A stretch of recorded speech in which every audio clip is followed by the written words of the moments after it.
Magandang araw, Pilipinas! Ako po si Mark Anthony Malitan at welcome po sa pinakabagong programa ng CSE-NCR, Beyond the Desk, The Faces of Public Service. Excited na akong makasama kayo habang tayo'y maglalakbay sa likod ng mga desks at opisina ng ating mga public servants. Ibang klase ang kwento at karanasan nila na tiyak na magbibigay ng inspirasyon at kapupulutan natin ng aral. Kapag naririnig natin ang salitang public service, ano ba agad ang naiisip natin? Madalas, parang eksena sa pelikula, isang dagat ng mga mesa, bundok ng papel, at mga meeting na parang walang katapusan. Pero alam natin, may higit pa riyan. Sa likod ng bawat dokumento, pirma at email thread, may tao. May taong naglilingkod ng may puso, pasensya at minsan kaunting biruan para kayanin ang lahat. Ito ang dahilan kung bakit natin inalunsad ang CSE-NCR Beyond the Desk, The Faces of Public Service. Para ipakita ang puso, kuwela at pagkatao ng tunay na public service. Alam niyo ba na sa panahon ngayon ay napakahalaga ng boses ng bawat isa? Ang ating mga lingkod bayan ay parang mga superheroes ng ating komunidad. Sila ang tulay na nag-uugnay sa atin sa mga serbisyong pampubliko. Kaya naman, ngayong araw, pag-uusapan natin ang mga hamon na kanilang hinaharap. At syempre, ang mga makabagong inisyatibong kanilang ipinapatupad. Mula sa mga programang pang-edukasyon, hakbang sa kalusugan, hanggang sa mga proyektong pangkapaligiran, napakaraming kwento na tiyak na magbibigay liwanag at pag-asa. At ang pinakamasaya, hindi lamang ito isang monologo. May mga makakasama tayong mga bisita na sasamahan tayong pag-usapan ang mga napapanahon at mahalagang issue na may kaugnayan sa atin at kayo na ating mga tagapanood. Mahalaga ang inyong boses. Kung kayo ay may mga komento o opinyon, i-type nyo lamang po yan sa ating comment section. Let's make this a conversation. Handa na ba kayo? Tara na't simulan na natin ang masayang talakayan na puno ng insights at inspirasyon mula sa ating mga lingkod bayan. Welcome po muli sa Beyond the Desk, The Faces of Public Service. Bagong taon na naman, kaya't pag-uusapan natin ang fresh start and new beginnings. Ano nga ba ang mga bagong oportunidad at proyekto na naghihintay para sa ating rehiyon ngayong 2025? Para po tulungan tayong alamin ito, kasama po natin ngayon walang iba kundi ang ating CSE-NCR Regional Director, Director Victoria F. Esbera. Pero hindi lang isang espesyal na panauhin natin ngayong araw, kasama rin natin ang Director 4 ng Public Assistance and Information Office ng CSE Central Office. Wala pong iba kundi si Director Fiaberna U. Salumbides. Siya po ay magbibigay linaw tungkol sa Honor Awards Program or HAP. Isang mahalagang programa na nagbibigay parangal sa mga natatanging lingkod bayani na tunay na worthy of emulation. Kaya ngayon pa lang, mainit na natin siyang binabati. Magandang araw po, Ma'am Fia. Very exciting yung magiging talakayan po natin ngayong araw na ito dahil pilot episode ng ating programa. Kaya simulan na po natin. RD Vicky at Director Fia, kamusta po ba ang pagpasok ng 2025 sa inyo? Simulan natin kay Ma'am Vicky. Mark, I would say na masaya, exciting, and full of hope ang 2025 sa Civil Service Commission. Una, may bago tayong chairperson, si Attorney Marilyn B. Yap. And then, may bago tayong mga programa. Dahil sa pag-assume ni Chairperson Yap, meron tayong mga ire-releasean na mga policies, specifically yung polisiya natin sa appointments at saka yung sa qualification standards. Itutuloy natin at mas pagsisikapan natin yung digitization at digitalization programs. Thank you, Ma'am Vicky. Nako, mula pa lang po dun sa nasabi ni Ma'am Vicky, talagang napakaraming aabangan mula po sa Civil Service Commission. And syempre, Ma'am Fia, paano pumasok ang 2025 sa inyo? Siyempre sa ating office, no, exciting ang 2025 dahil ito ay simula na naman ng paghahanap natin ng mga katangi-tanging kawani ng gobyerno. Yes, at yun po ay sa pamamagitan ng Honor Awards Program or HAP na bibigyang detalye ni Ma'am Fia maya-maya lamang po. And at this point, dahil pinag-uusapan natin ang mga bagong simula, ano po ba yung ibig sabihin ng bagong simula or fresh start para sa CSE National Capital Region at paano kaya magiging bahagi ng mission po natin yung paglilingkod sa publiko ngayong 2025? Okay. Una po, ang mission po ng Civil Service Commission ay I think alam na din po nating lahat, gawing lingkod bayani ang bawat kawani. At isa sa mga programa ito na patuloy na gagawin ng CSE-NCR ay ang pagpapalakas ng kapasidad ng bawat empleyado. So si CSE-NCR po ay naglabas na po ng training calendar namin for 2025. Itutuloy din po natin ang programa natin sa Program to Institutionalize Meritocracy and Excellence or PRIME HRM. So kasunod po nito at kasama po sa mga ginagawa namin yung training po na nasabi ko na nga kanina, pero meron po kaming dalawang na big ticket items sa training. Una po, mangyayari po ito sa second quarter ng 2025. Ito yung Human Resource Management Practitioners natin. Hindi lang po ito para sa HRMOs or HRMPs, kasama din po, sinusunod po natin yung mantra na once you become a manager, automatically you become a people manager. So lahat po ng taong humahawak ng tao at lahat po ng empleyado, opisyal ng gobyerno ay pwede pong mag-participate sa HRMP Congress ngayong June 17 and 18. So yun po muna para mas exciting. Thank you. Ilan pa lamang po ito sa mga nabanggit na programa ng CSE-NCR. So please, mark on your calendar, June 17 and 18. This is really a big event para po sa ating mga HRMPs at sa ating mga leaders. Ano po? And at this point naman, Ma'am Fia, marami rin siguro ang hindi gaanong pamilyar pa sa Honor Awards Program or HAP. Ano nga po ba ito? Kailan ba ito nagsimula at bakit ba mahalaga ito sa pagpapalagana po ng public service excellence dito sa ating bansa? Ang rewards and recognition system ng Civil Service Commission, it started way back pa 1959. So kung ika-count natin yan, it's already 65 years na tayo ay walang tigil na naghahanap ng mga katangi-tanging government workers. So ang Honor Awards Program ay programa ng Civil Service Commission. Ito ay ini-implement natin every year sa pamamagitan ng Search for Outstanding Government Workers. So ngayon pong 2025, patuloy pa rin tayong naghahanap. Ang search po ay merong 3 awards. Ang una at ang pinakamataas na award is the Presidential Lingkod Bayan Award. Ito po ay ibinibigay sa mga individuals or groups na meron pong extraordinary contribution na nagkaroon ng impact nationwide sa ating public interest, security, and patrimony. Ang sunod naman pong award natin is the CSC or Civil Service Commission Pag-asa Award.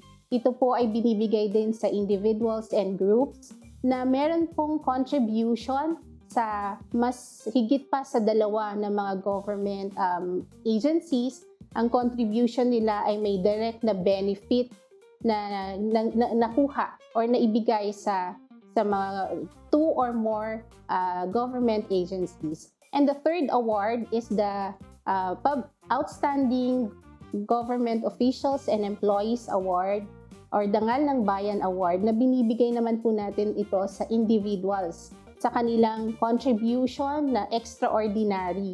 Last year, merong awardee from the National Capital Region, siya si Dr. Rachel De La Cruz. Siya ang Medical Specialist 3 ng Philippine Children's Medical Center. She's the working force behind the establishment of the first and only hemodialysis unit for pediatric patients para sa PCMC. Thank you, Ma'am Fia. And from that po, talagang source of inspiration. At ito sana yung gusto nating makuha at marinig sa mga susunod po na nominations. Siyempre, napakarami na itutulong or critical roles ng mga regional offices ng CSC para talagang i-enhance yung mga kapasidad ng ating mga lingkod bayani. RD Vicky, for example, paano po ba sinisiguro ng CSC-NCR na yung mga programa natin ngayong 2025 ay nakatuon para i-enhance yung competencies po ng ating mga kapwa lingkod bayan? Sinisiguro po siya in the sense, Mark, na pag naglabas po kami ng listahan ng mga calendar of trainings na ikakandak natin, ay hindi lang po siya professional technical, hindi lang po siya puro on values, kundi a combination for developing leaders, enhancing their leadership competencies, meron din pong foundational courses, public service ethics, dissecting corruption, kasama po yan. Meron din pong technical competencies like for HRMOs ba, for lawyers, for planners, no? Meron din po kung halimbawa ay hindi to swak sa schedule ko, ano kayang pwede niyong gawin? Meron din po kaming tinatawag na agency conducted. Magre-request po yung ahensya nyo and then ipapasok po namin yan sa schedule namin and then we will go to your office to conduct, kumbaga customize the training for your based on your needs.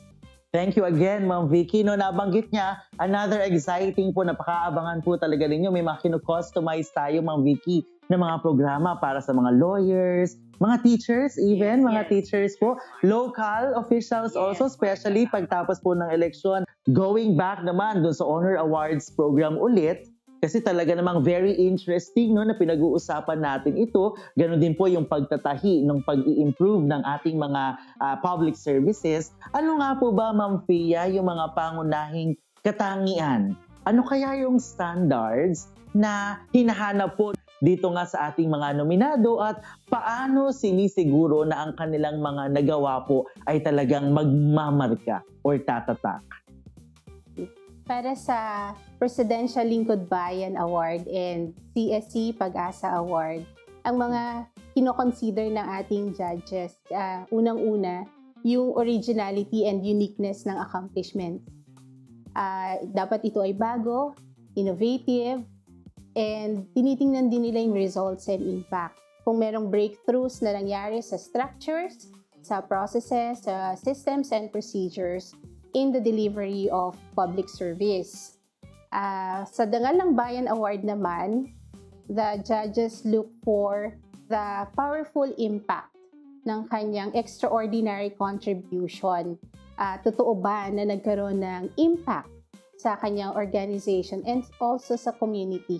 Okay. Now, syempre, marami pong nabanggit kayo na mga standards or mga kakailanganin na ma-meet ng mga nominations na ito. Ano naman po kaya yung mga challenges? Ang una na feedback na natatanggap namin is that napakarami ng mga documentary requirements to complete the nomination. Sana maunawaan natin na kaya po napakarami ng requirements kasi this is a national award.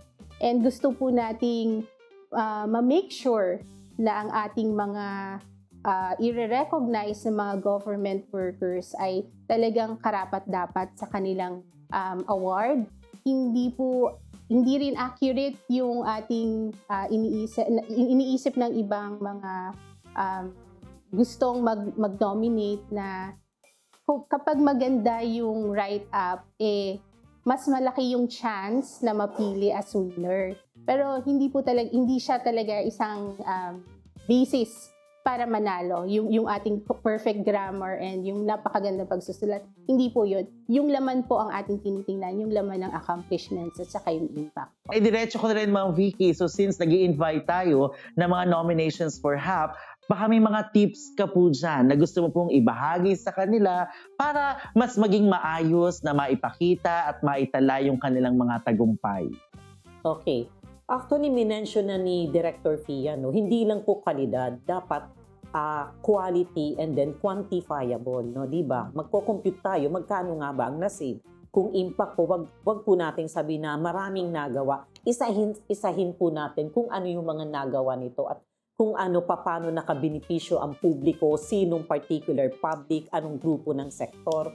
Dahil mas specific po tayo, mas pinagagaan din po natin yung trabaho ng Regional Awards Committee at lalo na po yung National Committee. Dahil sabi nga ni Pia, sobrang dami po nito. No? Kumbaga, no, we help in facilitating that truly we are able to recognize these men and women in the government who are doing good, who are doing great, who are making extraordinary work more extraordinary. Thank you po. And mula naman po sa opisina ng PAYO or Public Assistance and Information Office na talagang siya po yung pinakasentro doon sa aming central office na nag-gather ng lahat ng nominations na ito. Ma'am Fia, ano po yung mga dagdag na tips po ninyo para sa mga nais lumahok sa HAP 2025? Before tayo mag-nominate, isipin natin kung ito bang ino-nominate natin na accomplishment is talagang beyond the regular duties and functions of the nominee. Sige po. And bilang panghuli, RD Vicky, ano nga po ba ang inyong mensahe para sa ating mga tagapanood o mga kawani ng gobyerno sa pagsisimula ng taong 2025 para talagang lalo nating mapalakas at maging bukas po tayo dito sa mga bagong oportunidad? Siguro ang uno kong i-request sa mga manonood at sa mga client agencies at mga empleyado ng National Capital Region is patuloy po tayong mag-usap. Siguro hindi face-to-face, pero pwede po tayong mag-usap dun sa mga website natin, sa Facebook account namin. Dahil kung patuloy po tayong mag-uusap at bukas po tayo sa ating usapan is mas magkakaintindihan tayo at mas malalaman din namin kung anong pangangailangan nyo at kung paano po namin ito matutulungan. Salamat po. And kumbaga talagang narito po ang Civil Service Commission. Kami na po yung lumalapit sa inyo dahil talaga pong mahalaga kayo yung inyong mga feedback sa amin pong mga pagganap ng tungkulin. And Ma'am Fia, bilang huling paanyaya para po sa HAP 2025. Ongoing pa po ang ating 2025 search for outstanding government workers. Ang deadline po ng nomination is on March 31, 2025. Ang detalye po ng ating search ay maaaring makita sa ating mga websites ng Civil Service Commission. Maaari rin po tayong makipag-ugnayan sa mga regional offices and field offices ng CSC. And kung may mga other questions po kayo, maaari po kayong mag-email sa contact center ng bayan at email@contactcenternangbayan.gov.ph. Thank you po. Muli po, maraming salamat po sa ating mga bisita para sa pilot episode. Ma'am Vicky, Ma'am Fia, thank you. Thank you very much po sa inyong oras at sa mga inyong katugunan na tiyak na magbibigay ng mga bagong kaalaman at inspirasyon sa ating mga lingkod bayani. At dito po nagtatapos ang ating masayang talakayan sa Beyond the Desk Faces of Public Service. Isang malaking pasasalamat sa ating mga bisita na nakasama po natin today na nagbahagi ng kanilang mga kwento at karanasan.